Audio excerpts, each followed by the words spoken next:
Bueno, buenas tardes en Perú, buenas noches aquí en la Argentina. Mi nombre es Gonzalo Vázquez, estoy aquí en representación de CIEGE, del Centro Iberoamericano de Estudios Jurídicos y Económicos. Aprovecho también esta ocasión para saludar y agradecer a la Escuela Integral de Especialización Profesional que nos ha invitado a participar de este encuentro en el que vamos a abordar la temática del tratamiento de la prisión preventiva en estado de emergencia. En este caso voy a referirme a el caso argentino y más específicamente al caso de la ciudad de Buenos Aires. Quisiera agradecer, previo a comenzar, especialmente a Alexis Julca, Carlos Alexis Julca, a quien desde ya le pido disculpas, quien le había acercado anteriormente un agradecimiento y había consignado mal su nombre, así que bueno, le pido disculpas por este medio también y le agradezco por haber coordinado este evento y haber acercado a CIEGE y a la Escuela Integral de Especialización Profesional de Perú para poder llevar a cabo este encuentro. Así que bueno, sin más preámbulos, comienzo con mi exposición. En primer lugar, quisiera compartirles dos pequeños antecedentes previos a que se haya llevado a cabo o desarrollado la pandemia, digamos, a nivel mundial, pero principalmente en la Argentina, para que podamos entender un poco cómo se encontraba la Argentina en materia de, digamos, cuando hablamos de una prisión preventiva, ¿no? La situación carcelaria, la situación penitenciaria de la Argentina previo a la pandemia. Quisiera destacar dos hitos principalmente que considero que son bien relevantes. Uno se remonta a una decisión de la Corte Suprema de Justicia de la Nación Argentina de mayo del 2005. En la Argentina es un caso muy conocido, se lo conoce como el fallo Berbisky. Eso fue una interposición de una acción de habeas corpus presentada por el Centro de Estudios Legales y Sociales, CELS, de la Argentina, que se presentó respecto de todas las personas privadas de libertad en jurisdicción de la provincia de Buenos Aires. Ustedes, para aquellos que no conocen, digamos, administrativamente, está la provincia de Buenos Aires y se encuentra la ciudad autónoma de Buenos Aires, la cual hay una discusión, obviamente, digamos, hace tiempo en la Argentina respecto a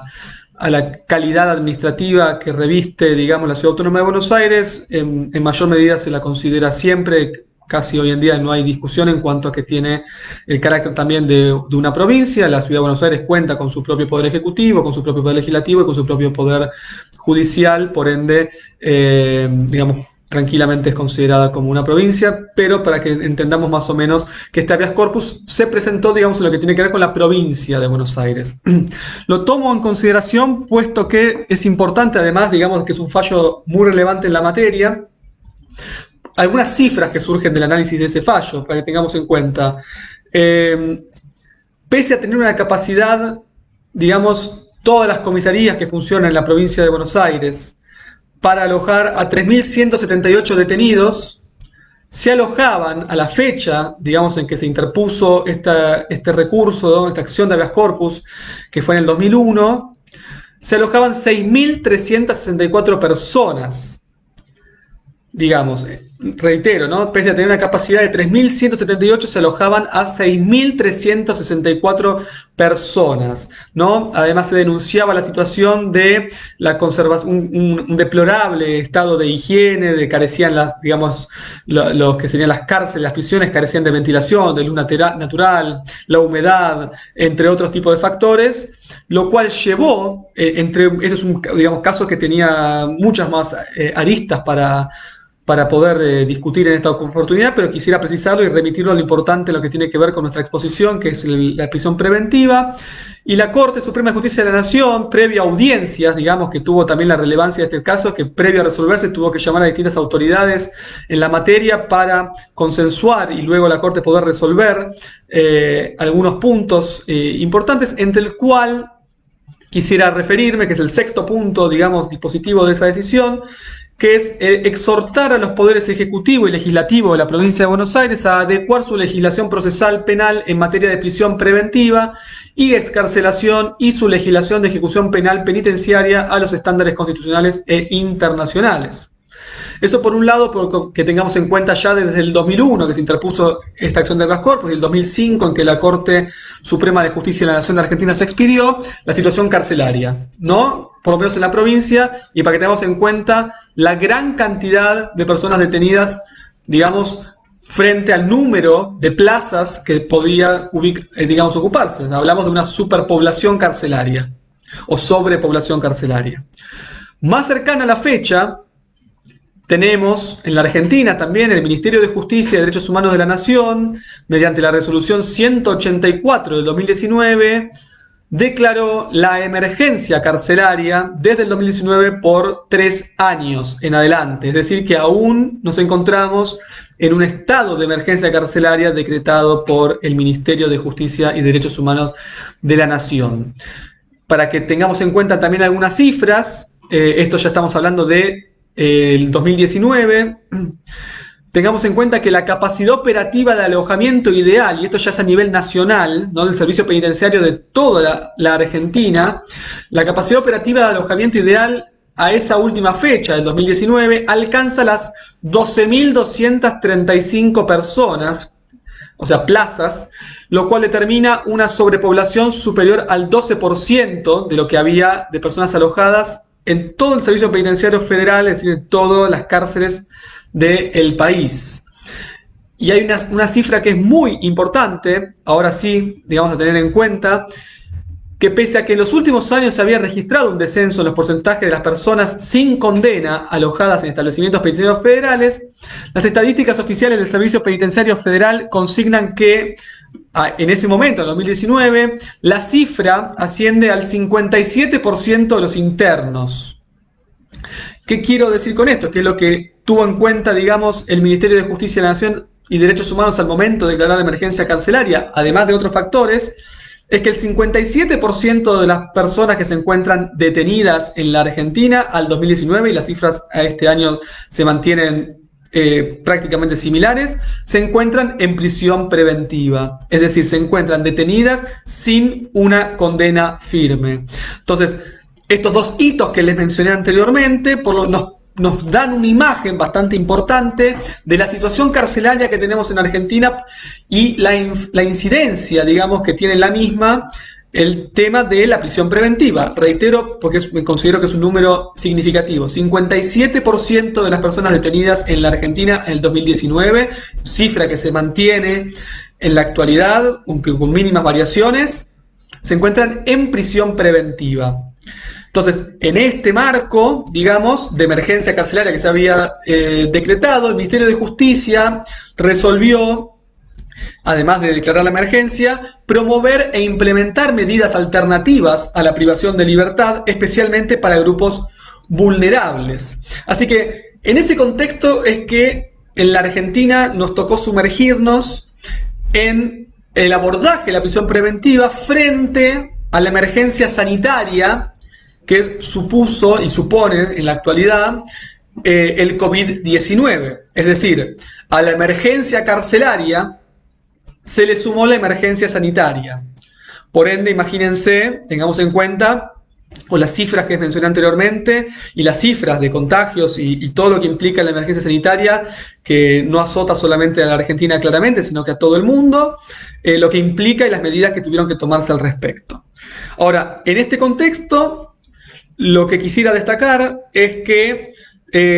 muchos organismos internacionales, como así también algunos de la órbita nacional en la Argentina, se han expedido al respecto, realizando una serie de recomendaciones que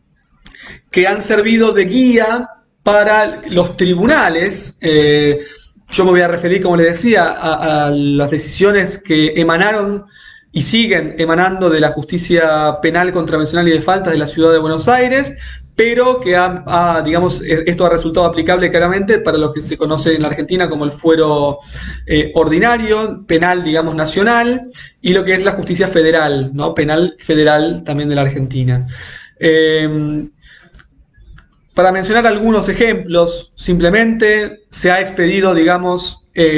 a través de recomendaciones, la Comisión Interamericana de Derechos Humanos, que exhortó a los estados a adoptar medidas alternativas a la privación total de la libertad, siempre que fuera posible. El alta comisionado para los derechos humanos de las Naciones Unidas, Michelle Bachelet, instó a los estados a que se tomen medidas urgentes para proteger la salud y la seguridad de las personas que se encuentran detenidas. Entre otros organismos podemos mencionar a la Organización Mundial de la Salud, que lo que aquí interesa, dicho organismo recomendó dar prioridad a las medidas no privativas de la libertad para detenidos con perfiles de bajo riesgo.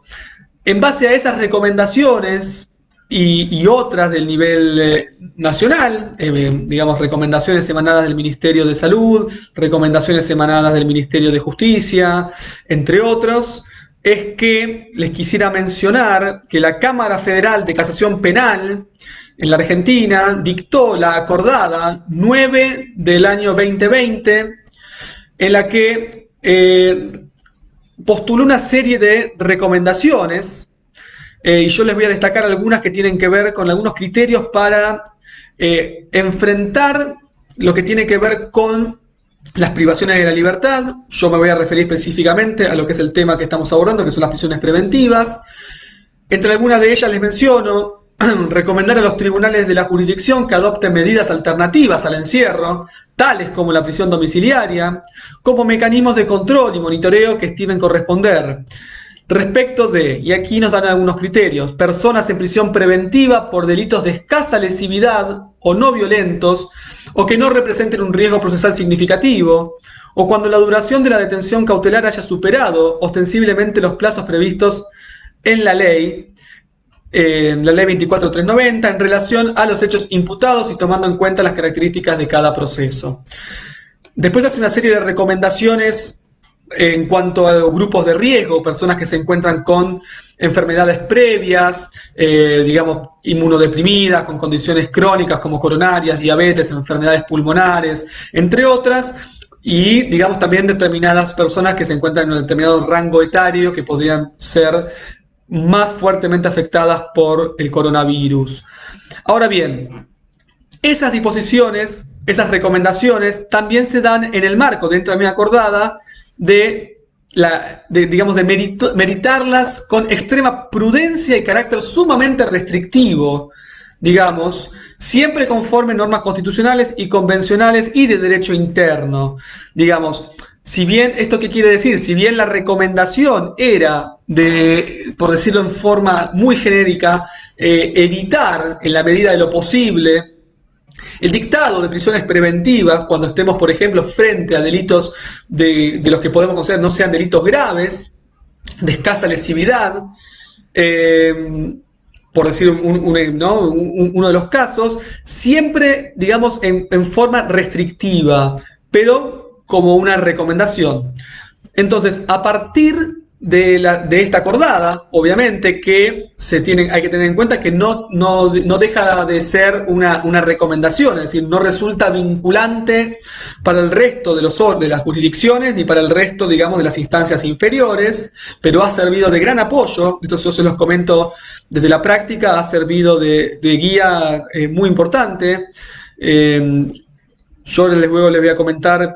brevemente algunos pequeños criterios que se han adoptado. Yo trabajo en la Cámara Penal Contravencional y de Faltas de la Ciudad de Buenos Aires, por ende se ha utilizado en muchos de los fallos que se han referido a estos temas en este tiempo, digamos, en el que nos encontramos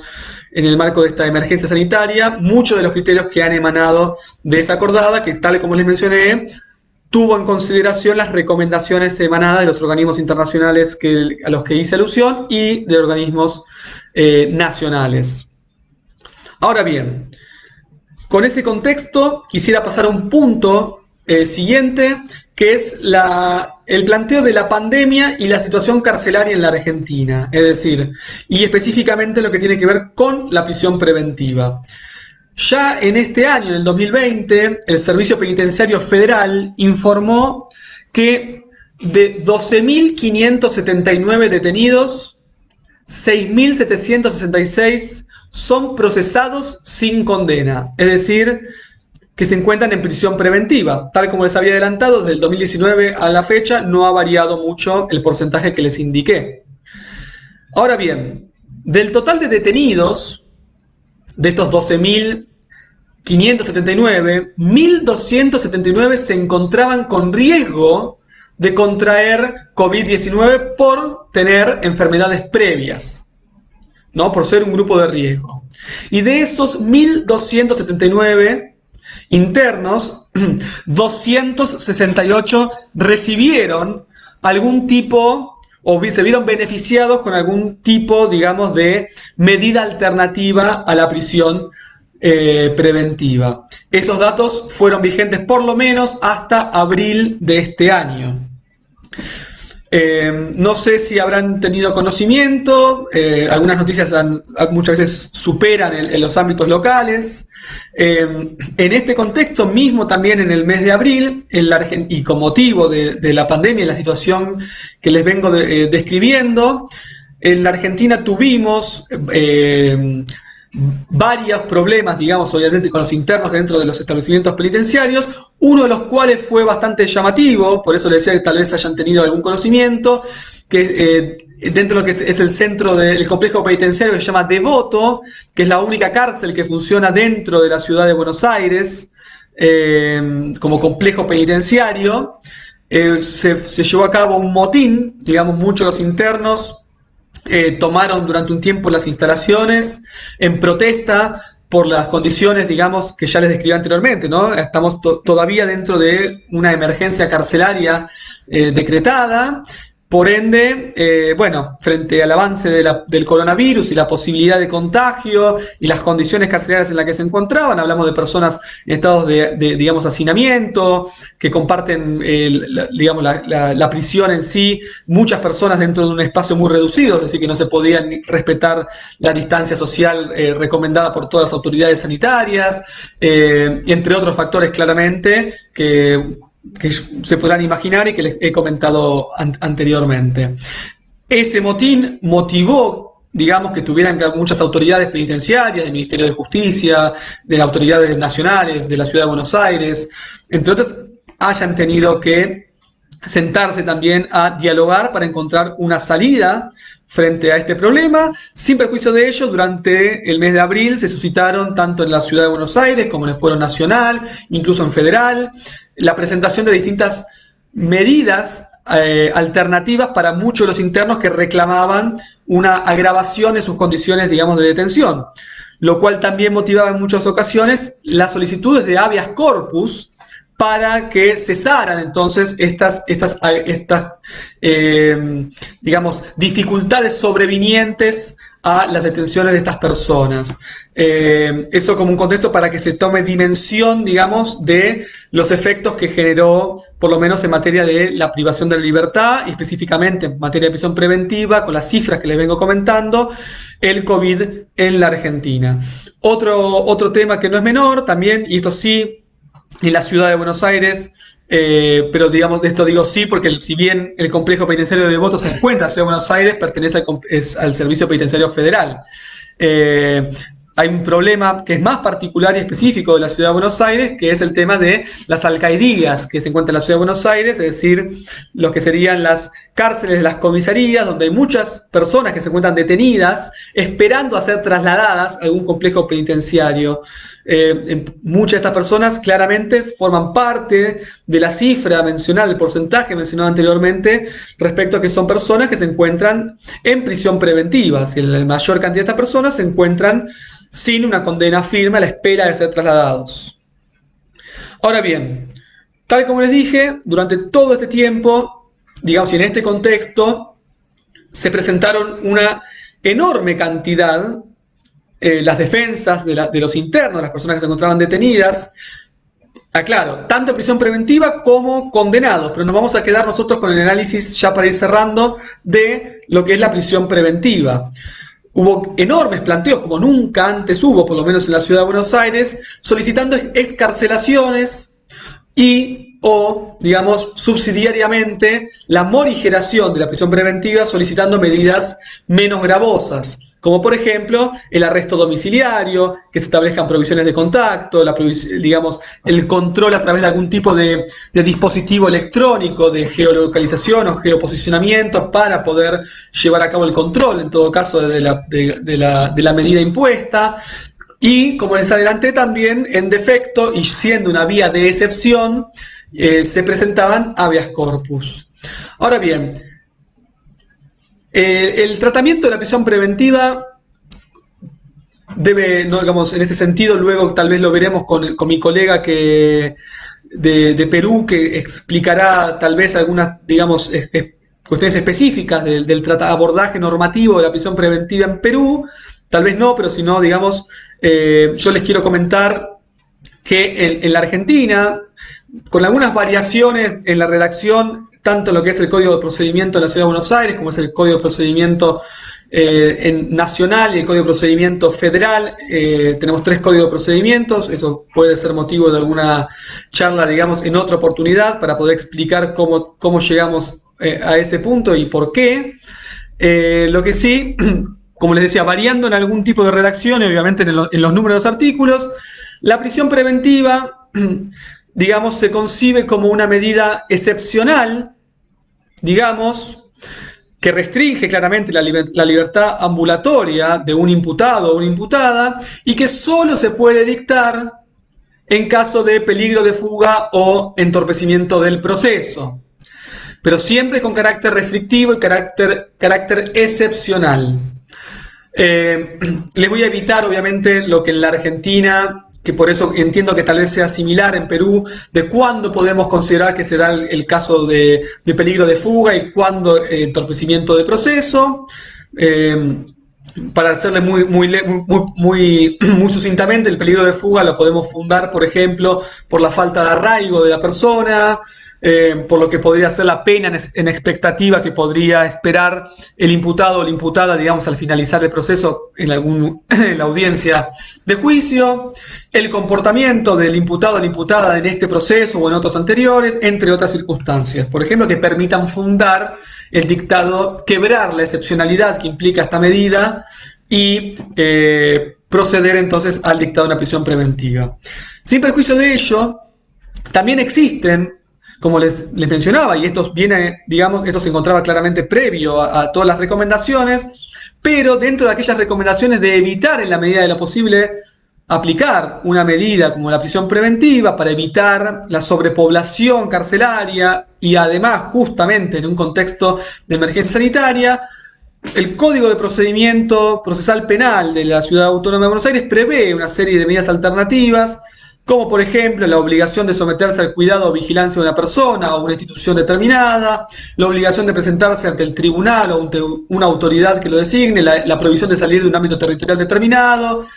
entre otras, entre las cuales se encuentra una de las medidas que fue una de las más solicitadas por las defensas de los internos que solicitaban alguna medida alternativa que morigera la prisión preventiva, que era el arresto domiciliario, digamos, en su propio domicilio o en el de otra persona, sin vigilancia o con la que el tribunal disponga.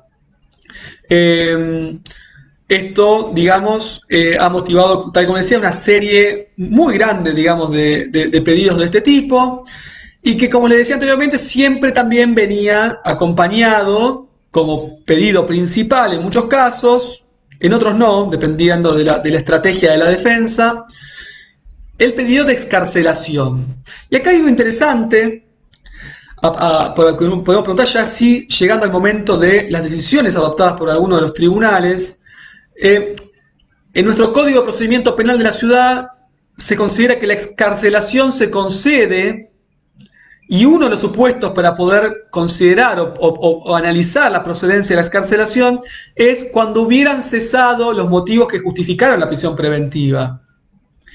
Y acá algo interesante que comenzó a suceder en los casos que nos tocó resolver en la Cámara, bueno, en la justicia en realidad de la Ciudad de Buenos Aires, pero luego también en mi caso, con mi experiencia que les puedo transmitir en la Cámara de Apelaciones, al momento de resolver los recursos, era justamente la pregunta interesante que surgía es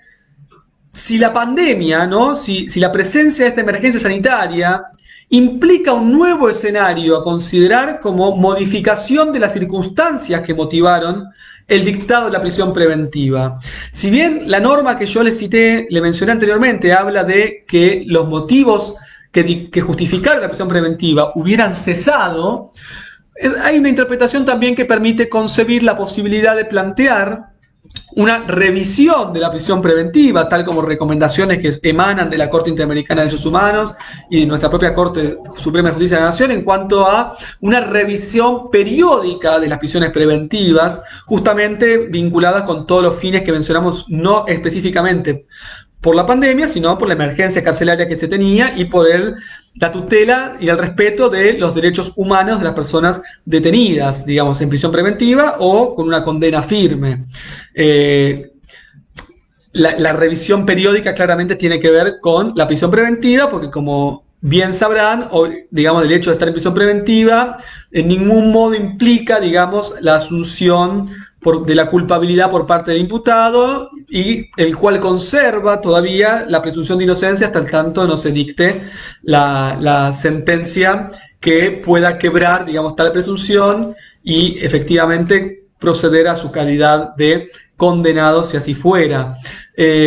Si bien claramente al momento de dictar una prisión preventiva, como toda medida, digamos, cautelar, mutatis mutandi, las diferencias entre las medidas cautelares adoptadas en distintas materias, en la prisión preventiva se analiza lo que sería la verosimilitud en el derecho. En la prisión preventiva en realidad es la materialidad del hecho y la responsabilidad, la calidad en la que la persona imputada, digamos, accionó o que reviste respecto de esa circunstancia, y al tenerlo por acreditado, digamos, siempre se asume que es con el grado de certeza propio de la etapa procesal o estadio procesal en el que se dicta la prisión preventiva, que por lo general siempre es incipiente. Por lo tanto, eso siempre puede variar y se puede modificar. Por eso, de modo alguno, podemos considerar que eso es un quiebre, digamos, de la presunción de inocencia por parte del imputado o la imputada. Pero entonces, en ese análisis lo importante era tener en cuenta si pongamos como ejemplo que una persona se encontraba privada de su libertad, estaba en prisión preventiva antes de la pandemia, antes de que comenzara en la Argentina el aislamiento social preventivo y obligatorio dispuesto por el presidente de la Nación, y que todas las medidas dispuestas digamos, en consecuencia respecto a el tratamiento o abordaje de la pandemia. ¿Qué pasa entonces si la persona ya se encontró en prisión preventiva y ahora con la pandemia se puede encontrar entonces en una mayor situación de vulnerabilidad, sea porque se encuentra en algún grupo de riesgo porque padece alguna enfermedad previa, sea por su edad o por algunos otros motivos que pueda invocar? Entonces, esto resonó en los jueces, es decir, de hecho las defensas lo planteaban, es decir, claramente hay un cambio en las circunstancias que motivaron, ya las circunstancias por las que los jueces adoptaron la medida ante la pandemia no son las mismas que ahora, entonces requiere un nuevo análisis a tener en cuenta. Lo que tiene que ver con la proporcionalidad de la medida adoptada cuando uno adopta una prisión preventiva, que como todo acto, digamos, de esta envergadura, tiene que pasar por el filtro de la necesidad, razonabilidad y proporcionalidad de la medida que se adopta. Y entonces uno podría pensar si con la emergencia sanitaria que implica el COVID, esa razonabilidad, esa necesidad y esa proporcionalidad se han visto alterada de algún modo, motivo por el cual se debería proceder entonces a excarcelar o en su defecto, digamos, ya sea recuperando su libertad o en su defecto aplicando algún tipo de medida alternativa menos lesiva que la prisión preventiva. Todo ello además en sintonía con lo que les mencioné anteriormente, con la idea de descomprimir, digamos, la cantidad de personas que se encuentran en establecimientos penitenciarios, mismo en las alcaldías de la Ciudad de Buenos Aires, como les decía, pero también en los complejos penitenciarios, sobre todo aquellos que se encuentran en prisión preventiva. Entonces, esto sí impactó, digamos, en los jueces, puesto que empezaron a tomar medidas que antes no se tomaban al momento del dictado de una prisión preventiva. Digamos, por ejemplo, obviamente al momento de dictar la prisión preventiva no se pidió, pero ahora, frente a estos pedidos, se piden informes, ¿no?, al Servicio Penitenciario Federal o al complejo que sea donde se encuentra alojada la persona, solicitando informes sobre el estado de salud de la persona, si se integra o no a algún grupo de riesgo, si tiene una enfermedad previa o tiene edad avanzada. También solicitando que se informe si se adoptaron medidas, ¿no?, en el establecimiento para prevenir el contagio del COVID, y en el caso en particular si la persona está dentro de un grupo de riesgo, si cuentan con medios necesarios para tratar las enfermedades dentro del establecimiento carcelario, y eventualmente, por ejemplo, trasladarlo a un hospital fuera del establecimiento. También se pide, digamos, como eso sí es costumbre, ¿no?, un informe socioambiental para analizar la viabilidad de que la persona pueda cumplir, por ejemplo, un arresto domiciliario. Y ahora bien, en líneas generales, más allá de algunas diferencias,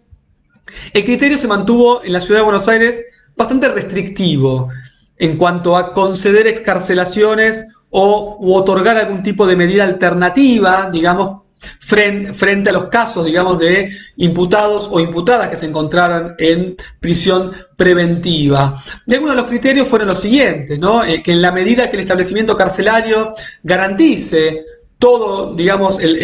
la posibilidad de que las personas cumplan con las medidas que ha recomendado el Ministerio de Salud y otros organismos, que en caso de que estas personas se encuentren en grupos de riesgo, que puedan ser atendidos en los hospitales o en los centros, digamos, de hospitalarios que se encuentran dentro de los establecimientos penitenciarios, o en su defecto, si se encuentran superados o desbordados, ser trasladados extramuros a algunos hospitales. En la medida que esto se puede garantizar, se estuvieron rechazando esos pedidos de excarcelaciones y tampoco se aplicaron medidas alternativas como el arresto domiciliario. Si bien no era el eje central o el argumento principal, también es importante aclarar que en la Ciudad de Buenos Aires se ha informado un déficit de instrumentos de control, de geolocalización, para poder garantizar el control del arresto domiciliario, por ejemplo, lo cual tampoco incentivó mucho a la adopción de este tipo de medidas. Obviamente eso no puede pesar, digamos, la falta de este tipo de instrumentos no puede pesar en contra del imputado o la imputada, pero en realidad también es un dato adicional que puede sumar, digamos, a pensar, entre otras cosas, la posibilidad de dejar en libertad a una persona que está, digamos, con una prisión preventiva, que si volvemos para atrás, si la persona está en prisión preventiva, es porque ello implicaba que a criterio del juez o la jueza que dictó la prisión preventiva, solicitada por el Ministerio Público Fiscal, existía un riesgo de peligro de fuga o entorpecimiento del proceso. Por otro lado también, si pudiéramos decir porque tengan en cuenta, tal como les dije, que uno podría adoptar una medida menos lesiva sin control, porque el código sí lo establece también, aunque muchas veces no resulta aconsejable para algunos magistrados. Pero además de no contar con estas medidas de control, también existía, y esto es propio, digamos, de la crisis que se está viviendo, tampoco se cuenta con la posibilidad de establecer un control,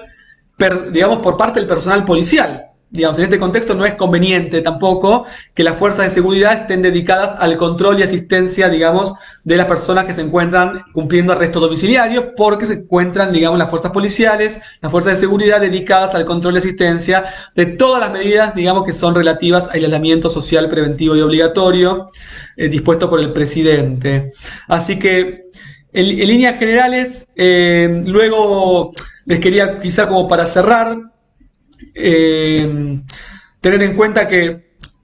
algunos de los criterios, digamos, que se tomaron para decidir, como para sintetizar, fueron los siguientes, ¿no? Los ministerios públicos fiscales, que al momento de dictaminar en estas causas, en líneas generales también se oponían a que se otorguen excarcelaciones o arrestos domiciliarios, como fue una de las medidas que más se solicitaron. Por ejemplo, invocar el riesgo de que las condiciones carcelarias per se puedan incrementar la posibilidad de propagación del COVID, o los cuestionamientos abstractos en torno al modo en que se estarían implementando medidas sanitarias en establecimientos donde se encuentran alojados los condenados,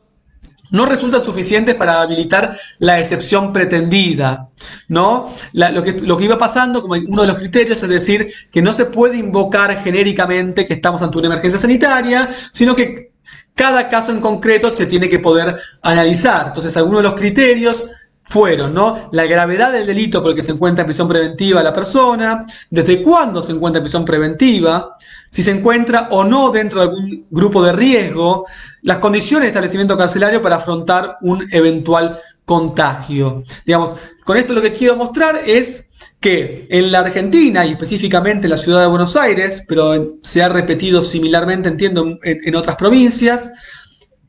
frente a la emergencia carcelaria que ya teníamos y en la que nos encontramos aún, por lo menos desde el dictado en 2019, fueron 3 años, así que hasta el año que viene estamos todavía en emergencia carcelaria, se sumó esta emergencia sanitaria que en lo que tiene que ver con el abordaje, la prisión preventiva como una medida restrictiva, digamos, de la libertad ambulatoria, que requiere, digamos, un análisis restrictivo y de carácter excepcional. Esto ha traído entonces un nuevo abordaje, un nuevo planteo al respecto, una nueva dimensión de análisis de cómo incorporar entonces, digamos, dentro de esta excepcionalidad y dentro de este instituto, el abordaje de la prisión preventiva a la luz de los cambios que puede traer, digamos, una emergencia sanitaria, justamente sumado a la emergencia carcelaria que en la Argentina se estaba atravesando. Así que bueno, con esto yo termino mi intervención, les agradezco mucho por haberme escuchado, espero no haberme extendido demasiado y le cedo la palabra a mi colega. Muchísimas gracias.